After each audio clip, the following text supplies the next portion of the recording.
the southwest corner of Utah and northern Arizona, Nevada. And we just rescue rental cars and overlanders and people who rent side by side. So we got a call for a half-ton Chevy truck that is stuck on Boulder Mountain. Last fall of 2019, it slid off the road. We got a call for a broken razor that is stuck in Rattlesnake, and we're gonna go get it. It is a beautiful morning. The rain stopped sometime in the night. We'll get them out. Matt, the charismatic star of the YouTube channel Matt's Off-Road Recovery, has captured millions with his daring vehicle rescues and off-road adventures. But behind the scenes, Matt's life hasn't always been as exciting as it appears on camera. From legal issues to betrayals, Matt's journey is filled with heartbreaks. Join us as we uncover the details behind this discovery, the struggles behind Matt's off-road journey. When Matt first began taking calls for off-road recoveries around 2009, the odds were not in his favor. He did not have the powerful rigs or long cables that later made his work look smooth and professional. Instead, he had to drag cable extensions through thick sand, pulling them by hand, then walking back to fetch more, again and again. What should have been short jobs turned into long battles, testing the patience of his team and the strength of his machines. Every recovery felt like a marathon, with sweat, exhaustion, and endless trial and error. The desert itself was unforgiving. In places like Sand Hollow, where the sun baked the ground and the sand swallowed vehicles whole, pulling out a stuck car was never easy. Clients often faced huge bills, sometimes several hundred or even over $1,000. Yet despite the high charges, Matt himself did not always come out ahead. The costs of fuel, equipment wear, and the risk of damaging his rigs often outweighed what he earned. Many times, he gave discounts to help stranded drivers, but this generosity left him struggling to balance his books. It was a constant fight between wanting to help and needing to survive. On more than one occasion, the rescuer himself became the one in need of saving. Matt's vehicles would get stuck in deep sand or mud, forcing him to perform self-rescues that were as exhausting as the original jobs. In the process, rigs broke, ropes snapped, and parts wore out faster than he could replace them. Building and modifying vehicles like his famous Banana or the Morvare was costly, requiring endless trial and error. Each adjustment demanded money, time, and persistence, and every mistake cut deep into his budget, but the struggle was not only in the field. Behind the scenes, Matt faced another mountain to climb, learning how to share his adventures with the world. Technology was not his strength, and making videos seemed almost impossible at first. He stumbled through editing software, fought with lost footage, and groaned when audio refused to cooperate. Uploading took forever, and managing editors was a challenge of its own. Every clip that finally made it online represented countless hours of frustration. Yet he knew that telling these stories was the key to keeping his mission alive. As his name grew and the channel took off, new challenges replaced the old ones. Success brought scale, and scale brought pressure. More vehicles meant more maintenance. More staff meant more responsibility. Travel, gear, fuel, and repairs piled higher with each passing month.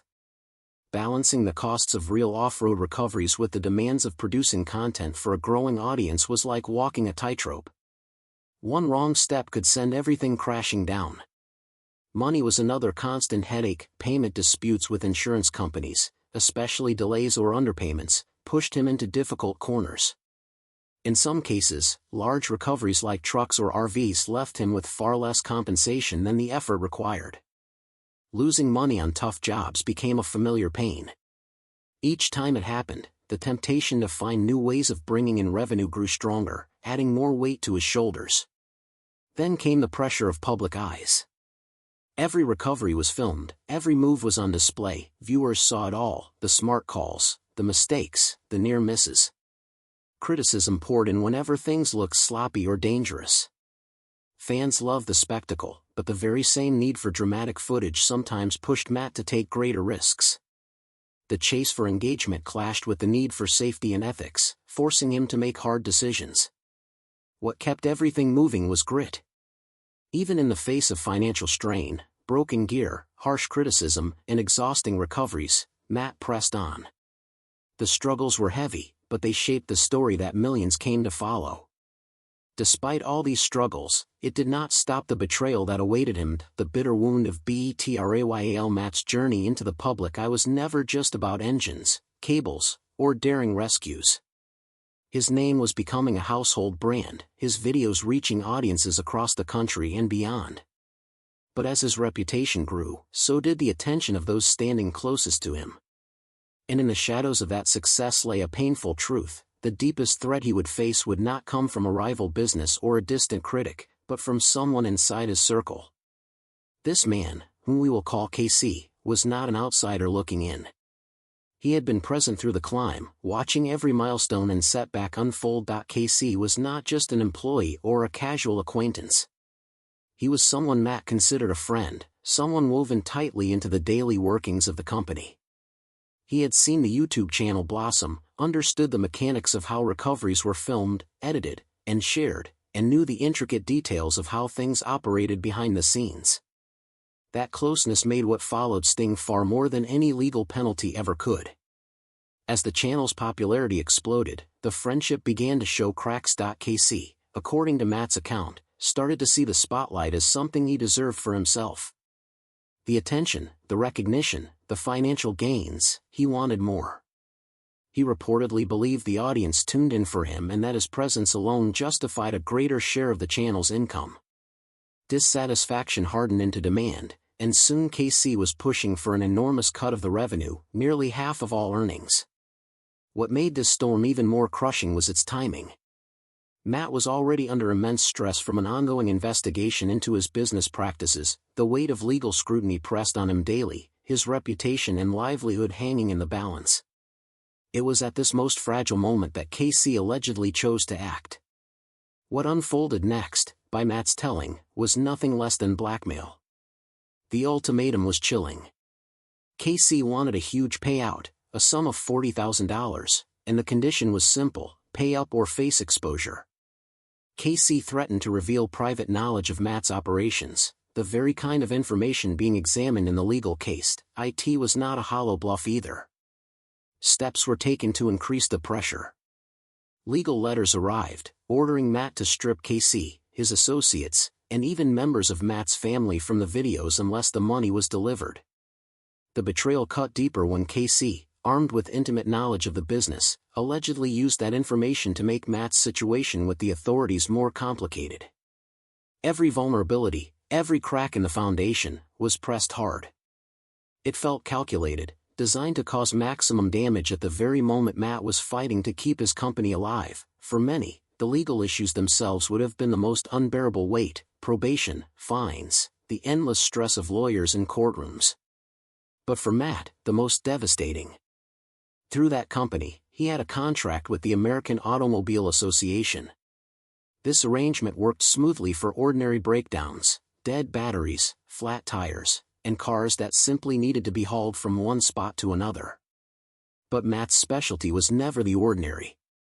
His true calling was the impossible rescues out in deserts, dunes, and rocky trails. The trouble began because these demanding recoveries were nothing like a simple roadside tow. They involved specialized gear, multiple vehicles, and hours of dangerous labor. The standard insurance forms never accounted for that kind of operation. Prosecutors argued that Matt's company submitted claims for jobs that did not qualify under the contract. They pointed to more than $15,000 billed in ways the association would not have approved. From their perspective, it was deliberate dishonesty. They believed he knowingly used customer membership details to get reimbursements that should not have been paid. Matt's view, however, was entirely different. He believed that every dollar claimed matched real work done in real situations. He was rescuing stranded people, protecting their trips from disaster, and preventing them from being crushed with massive surprise bills.